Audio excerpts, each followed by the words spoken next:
So today we're going to be talking about Opal. Opal is an open source code for simulating charged particle optics. I'm going to share my screen here so we can see some slides. All right, hope everyone can see that. Opal is great because it's a code that can simulate space charge as well as beam optics, which allows you to perform end-to-end simulations of a beamline that may include a gun, for instance. And so we'll see that in our simulation today, simulation of a gun and then some other non-trivial beamline elements. There is a trade-off with Opal. Opal takes longer than codes like Elegant since it is T-based and not matrix-based. And we'll see an example of that here in a little bit as well. RadiaSoft presented a webinar with our Opal interface back in 2019, where we introduced the Opal interface and demonstrated how to build a photo injector gun and then simulate it. So this webinar is going to build on that earlier webinar. So if you're brand new to the interface or to Opal, I'd suggest you check that one out first. So today we're going to talk about some more complex model building than just that photo injector. We're going to have a beamline that has some other elements to it as well. And we're also going to encounter and talk through some of the changes that occurred in Opal with the newest version. So this is the outline of what we're going to talk about today. I'll talk a little bit about the Argonne Wakefield Accelerator and why it's interesting. I'll show you Cerrepo in general, and then we'll talk through Opal and then some of the Opal changes. And then we'll see a simulation of admittance exchange. So this is the beamline we're going to talk about today. This is at Argonne National Lab, part of the Argonne Wakefield Accelerator. And it's the admittance exchange beamline, or EEX.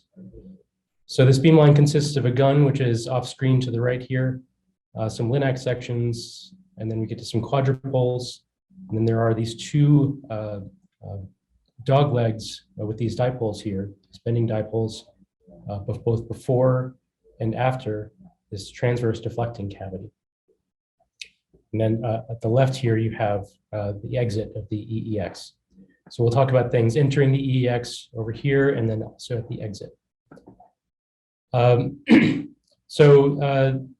This is interesting because if you're starting out with some shaped beam, say you put some interceptive mask here at the entrance to the EEX, the transformations that happen as you follow through this beamline here with these bending dipoles and this transverse deflecting cavity, you start out with some transverse shape from this interceptive mask, and that gets converted into a longitudinal distribution. So you take that, start out with some shape in X and Y, and at the end of it, you have some shape in X and Z. So you can take some pattern that's transverse and then wind up with some temporal dependence. That's interesting if you're trying to do something like drive a dielectric Wakefield accelerator, where your accelerating gradient in that dielectric device depends on the number of bunches that you have in the temporal spacing, things you want to control very finely. You can control by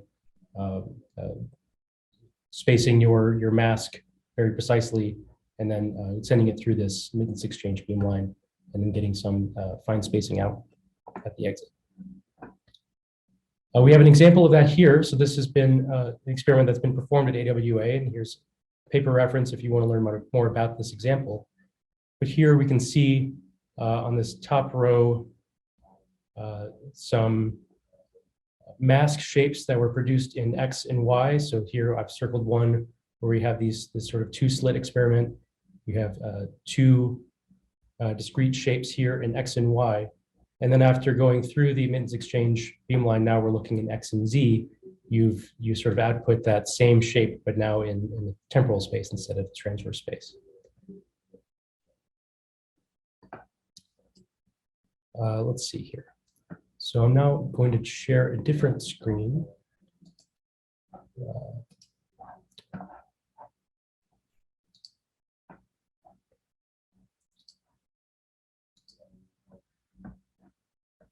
All right, I think Jesse will let me know if you can't see this.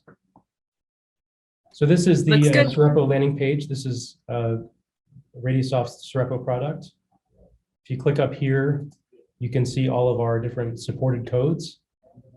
A lot of these are very interesting. Activate's very exciting. We're going to look at Opal here today. This takes us to a browser-based file system here. I'm going to look at our simulations for this particular webinar. Okay, so now we can see left to right this beamline that we're going to be simulating today. We start out with the gun over here inside a solenoid. This is essentially what was demonstrated in that first webinar I mentioned from 2019. But now that goes into 4 Linac sections here, some focusing quadrupoles that we do not have energized right now for this simulation, but they're present. Our 2 bending dipoles in this first dogleg, this transverse deflecting cavity, and then this final dogleg going into some more quadrupoles that we have turned off right now. They're not energized. And so we can see in this Beamline Editor here, this is the complete EEX. It has 2 elements in it, the EEX itself and then the drive section. And we can also see over here in the Beamline section that these are basically just described in a hierarchical model here. So we can look at the drive section by itself. That itself consists of the gun solenoid section and the Linacs. We can see that here in the description. We can look at the gun solenoid by itself, or we can look at the Linacs. And then downstream, we have the EEX section here, and here with the quadrupoles included here as well. So there's this hierarchical model here, and you can drag and drop these elements into the Beamline Editor and build a your particular model of your particular accelerator that you're interested in. Each of these beamlines here is comprised of several elements, and those we can see down here. So we have a monitor here. That's what these flags are. This is, in this case, one monitor that's been placed in several different places. It's been duplicated. We'll talk about that in a minute. This outputs your simulated macroparticles to an STDS file at each of these locations. So this is great for troubleshooting a beamline or really understanding what's going on in between particular elements. We have several RF cavities here. We have this transverse deflecting cavity that I've mentioned a couple of times. So we're going to click on that one here and see just some of the parameters that we're able to control here. So it's got some physical length in meters. It's got it's energizing voltage. It's got some lag with respect to the phase of the beam and the frequency 1.3 gigahertz. We've got several other pages here. I'm not going to go through all of them, but I'll just mention that there's a field map here, .dat file, which is obviously important for modeling this kind of non-trivial element. So you'll need that if you're going to try to simulate something like this. And one other thing I'll go back and mention here is, let's take a look at, for instance, this Linac here. You'll see in some of these places not numbers in these fields, but what appears to be a variable name. So Linac _L, and it's telling you at the right what the value of this is. So you can set some variables that's in this variables button up here for numbers that you're going to use many times. So here's that Linac _L and the value that we saw. It's for ease of use. If you're changing one number that's referenced multiple places, you only have to change it once.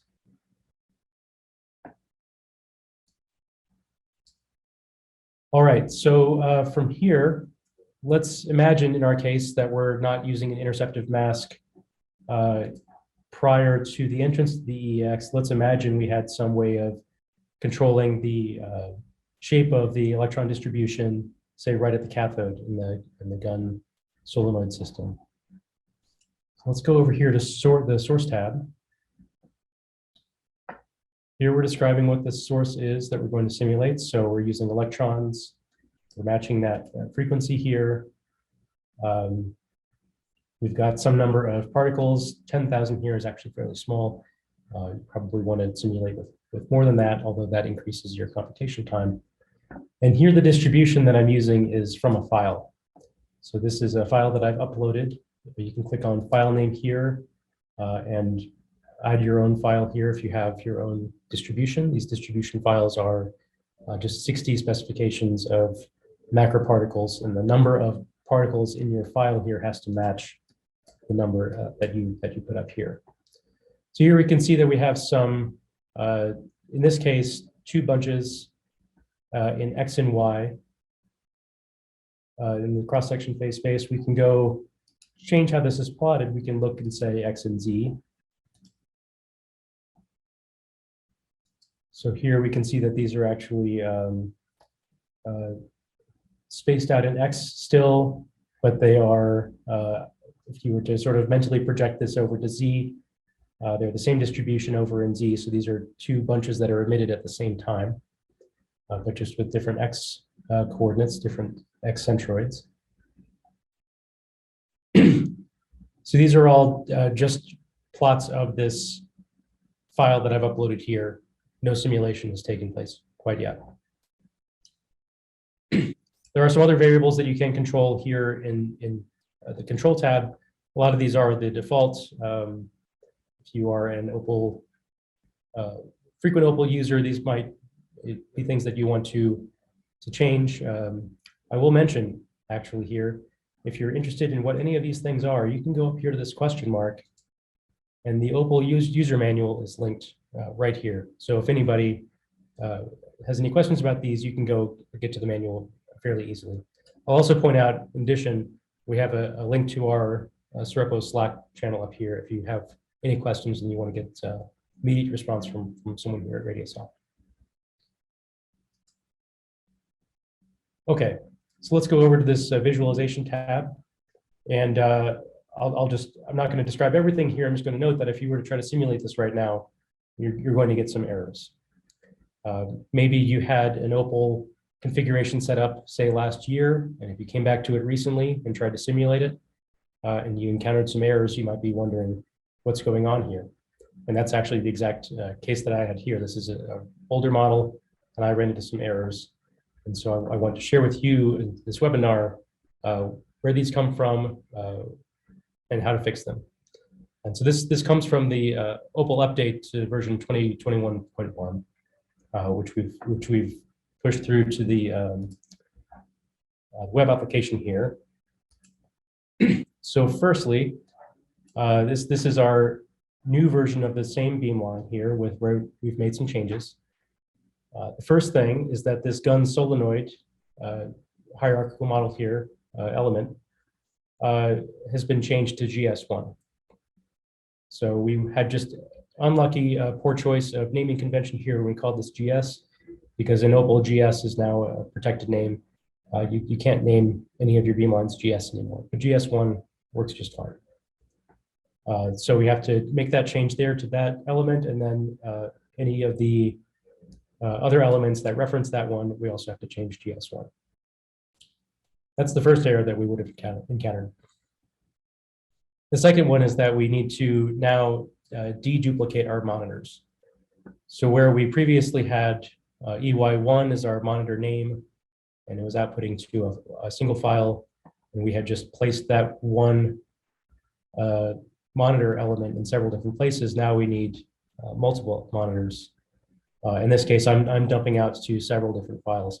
I'm actually not certain that you can, that you need to do this. That you may be able to dump to the same file with many different monitors, but just to be on the safe side here, I'm outputting to independent files. Each of these has, the same position that they had before. All we've done is change the name.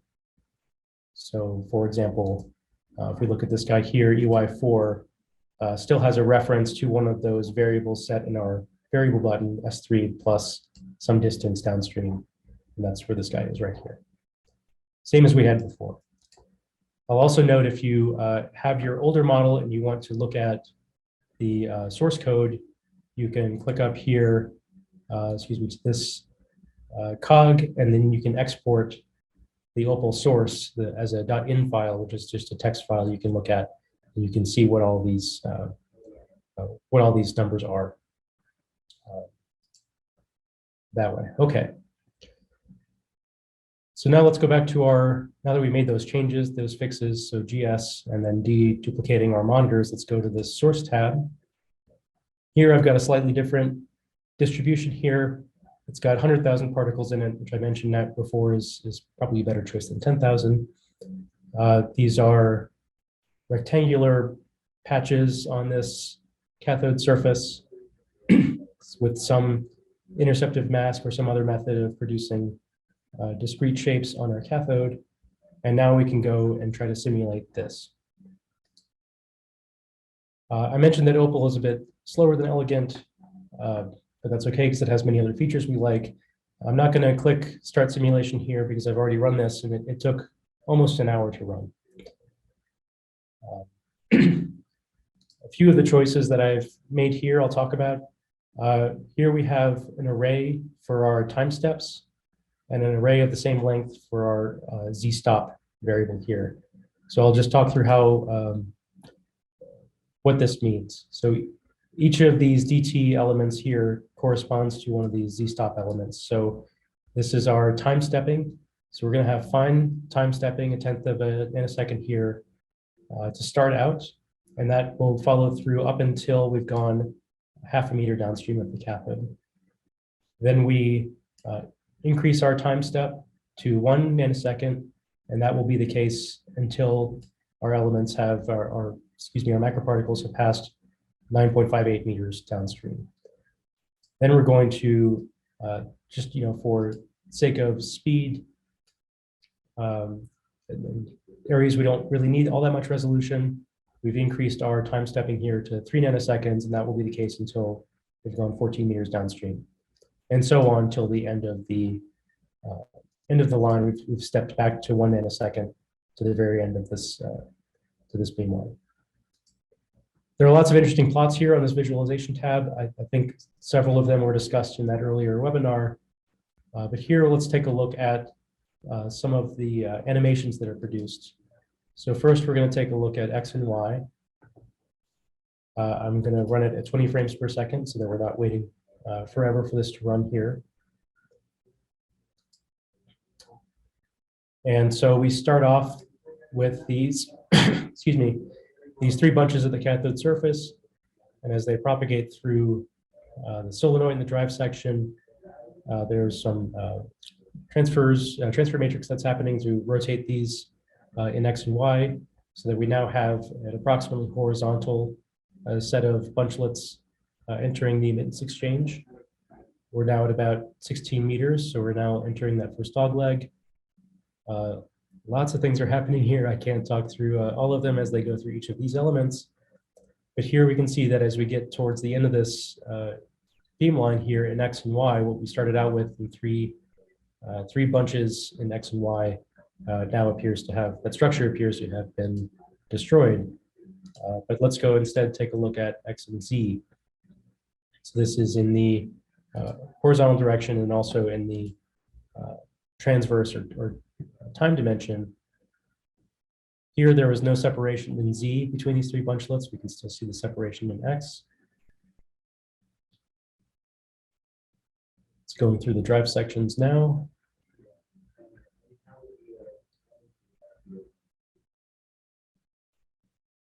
Now we're getting towards the entrance to the emittance exchanger.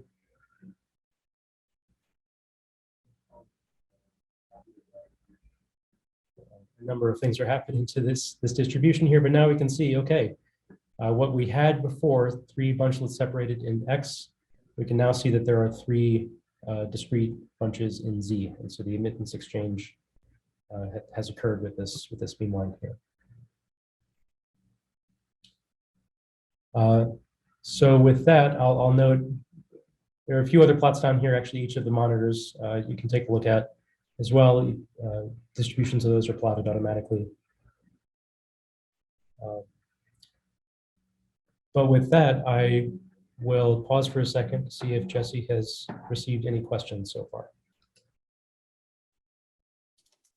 Yeah, we do have a few questions lined up. Okay. The first question is, It doesn't look like the two dog legs in your beamline are achromatic. Is there a reason for that? Okay. You do not want these to be achromatic. I'm not an expert in the theory of the entire EX beamline, but I do think that you want some let's see. You're introducing some path length differences in horizontal offsets in that first dog leg, according to the momentum spread, and you want that before you go into the TDC. I'm afraid, though, for the theory of what each of these different components is going to do, I would refer you to that PRL paper that I mentioned in the introduction. Our next question lined up is the TD cav an Opal RF cavity with a special map, or is it a different Opal elements?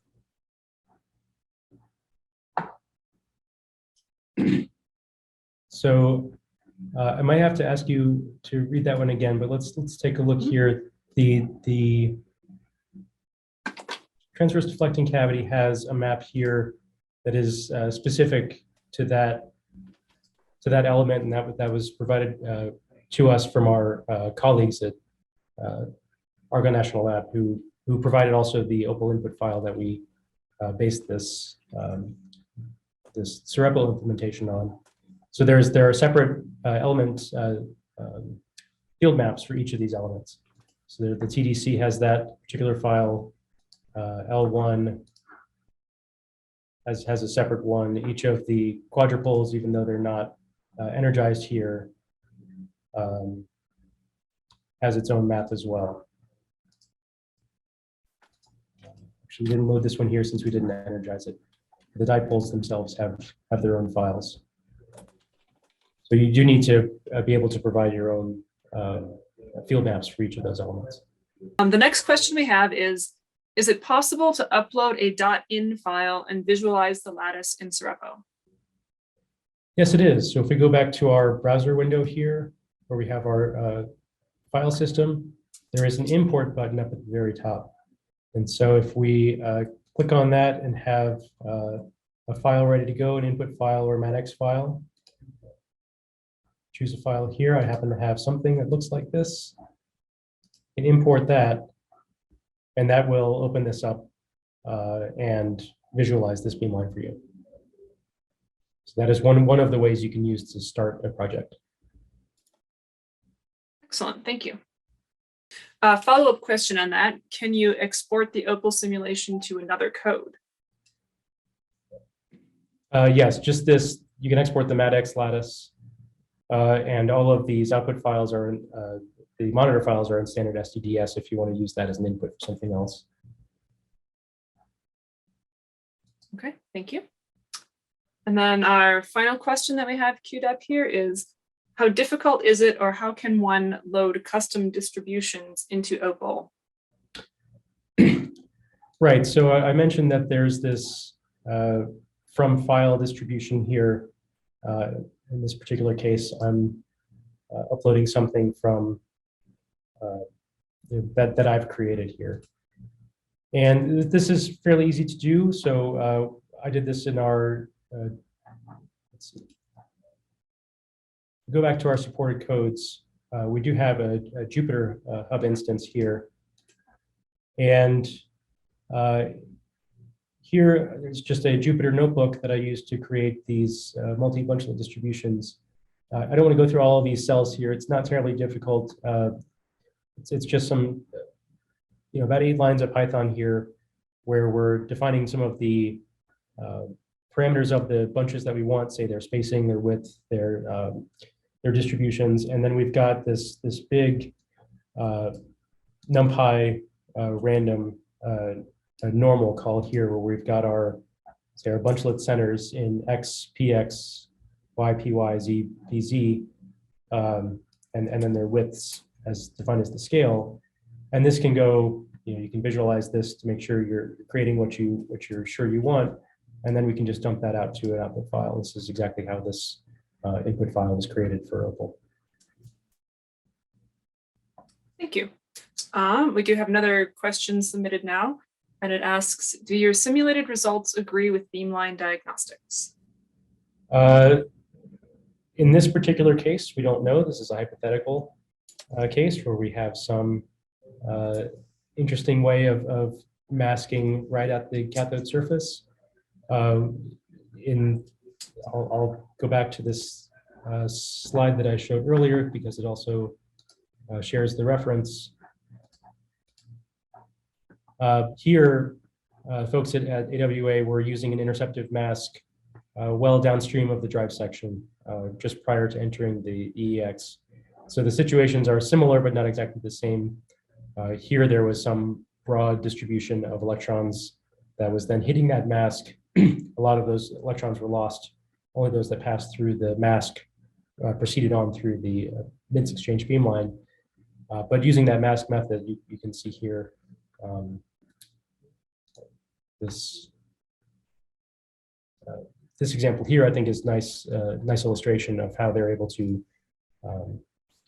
recover what we'd expect from what we've shown in this this simulation that I showed here, this transfer of the shape from the X and Y plane to X and Z.